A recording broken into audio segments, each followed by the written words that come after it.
What's going on, guys? Welcome back to another episode. Picked up this one today. I think it's a Suzuki Drz125. I looked at the VIN number and I counted to the 10th letter, 10th number, which is a 3. So I'm assuming it's a 2003 Suzuki Drz125. All right, let's have a walk around this. Tires look good. Front fender looks good. It's missing a number plate right here.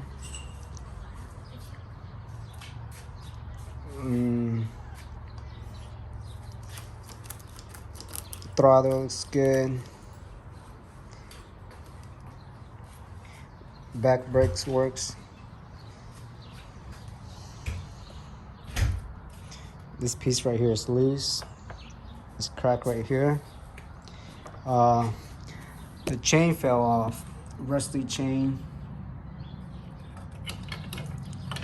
This back wheel right here, they took up the axle and never put it back on.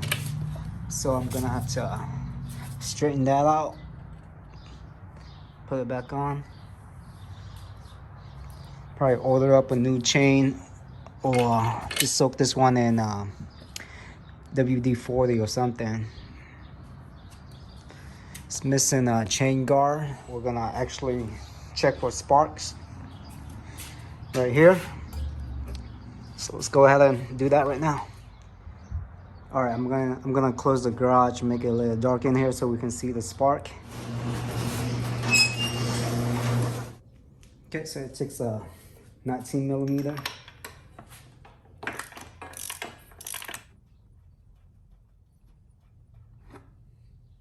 Looks like all this carbon deposit on here. Looks like it was running lean or rich, one of them. Let's check for spark.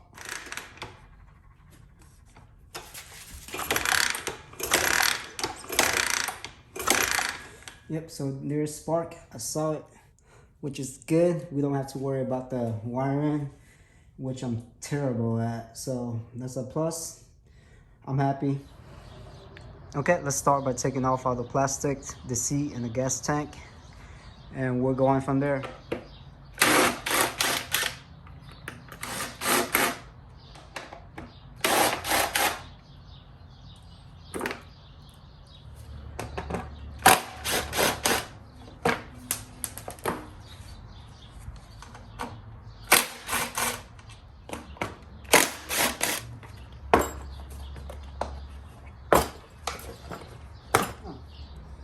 Little bebop's nest.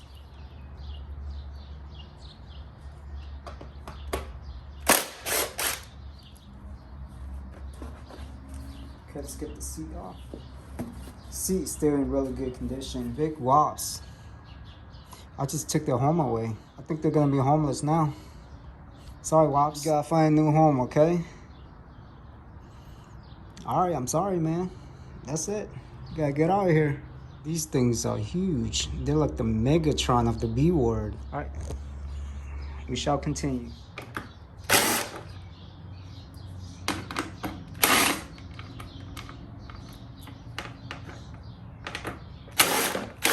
All right, let's remove the gas tank. Down here just in case.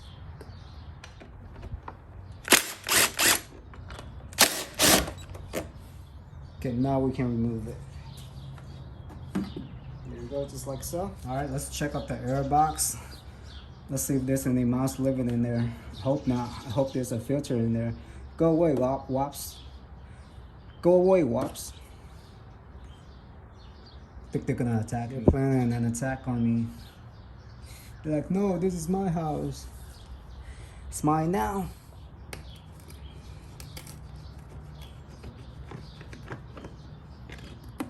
No mouse, please. Yes, no mouse. Yes, and there's an air filter in there. It's good. This is going better than I had anticipated. Okay, let's take the carburetor out.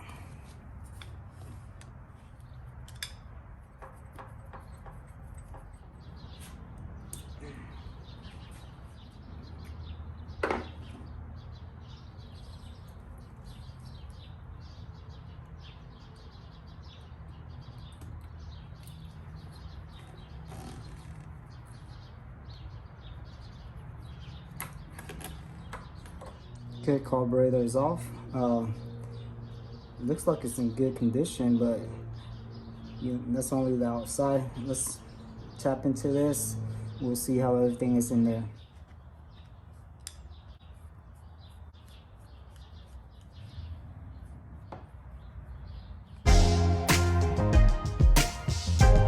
Gas looks old, but it looks clean otherwise. Not too bad of a shape. It's better than I had expected. It's not clogged, which is a good sign. All right, let's take the pilot jet out. All right, let's pull out the float bowl.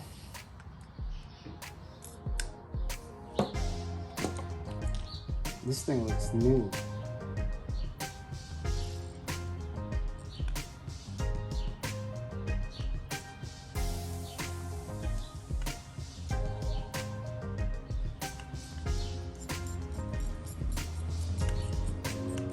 Six turn in.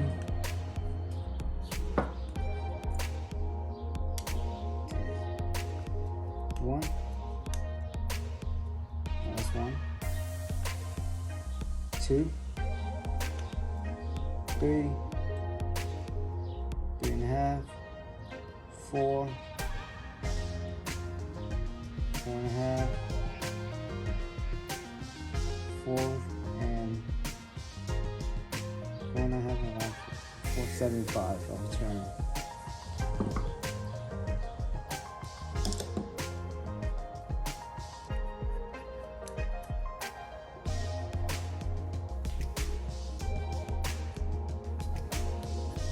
Truck was kind of stuck in there. I had to use a little pressure to pull it out. Let's clean this up a little bit. Okay, let's give this a spray.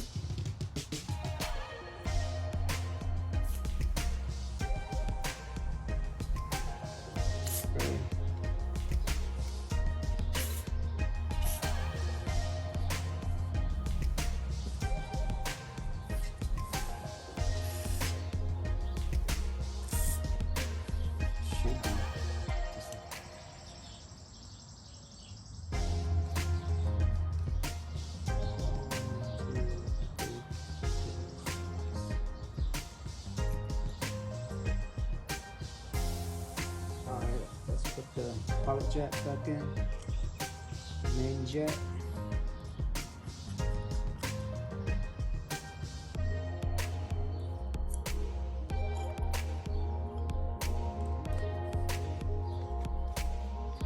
Alright guys, so next I'm gonna check the valve clearance on this because with this old machine we don't know how bad it is. It might have gotten looser or tighter, so I'm just gonna open it up. On the intake side, it's supposed to be 0.003, and on the exhaust side, it's supposed to be 0.005. So I got both of those filler gauge right here. We're gonna test it. We're gonna see if it's in spec. Let's get to it. Look at this oil, guys. All right, so how to know if you're at dead top center? You loosen this bolt right here, 17mm bolt here. You guys see the T right there, top dead center. You can see the piston right there. It's at the top. All right, so the intake side is 0.003. Okay, so this one's 0.005 for the exhaust. All right guys, I cleaned up the carburetor. I put it back on there. There's no choke cable, so I put this vice grip on it to hold it open, to hold the choke on. I put back the valve cover. I didn't do any adjustment. I just want to see if it runs. Yeah, so pretty much just clean the carburetor, put it back on, put this back on. We know there's spark. I just put fuel in here into the carburetor. And so we're gonna kick it over, see if it turns over.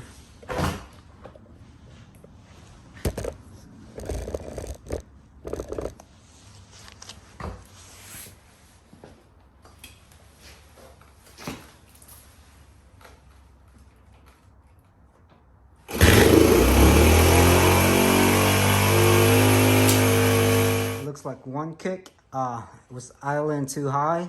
I'm gonna readjust that. Okay, let's kick it over one more time.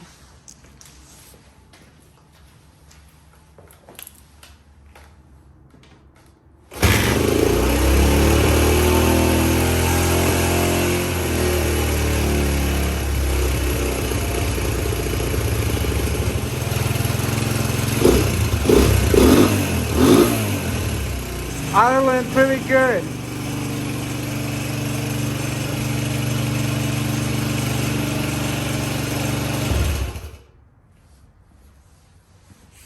Alright, so I think we got this fixed. I'm just gonna put the plastic back on. Fix the back wheel right here, which they lost some bolt, some nut.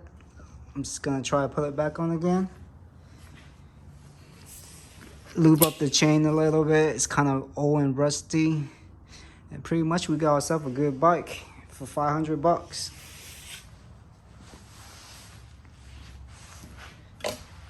Not too bad, guys, not too bad. All right, so now I'm gonna fix the handguard a little bit and then do just moving stuff around the handlebar so it fits better when you're riding. Tighten the kill switch. Okay, let's tighten the handguard. All right, let's move the clutch lever up a little bit right here.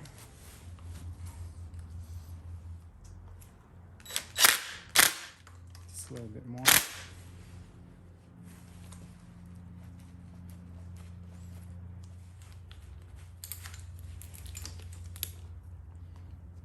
Should be good right there.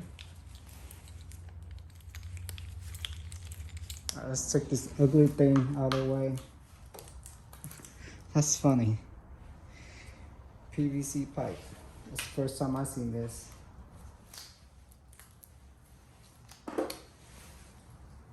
It's super strong.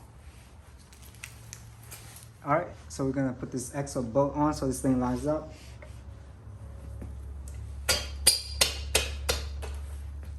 All right, guys, so I end up putting the exo bolt through here. I'm missing a nut, but that should be it right there. The wheel seems like it spins freely and straight.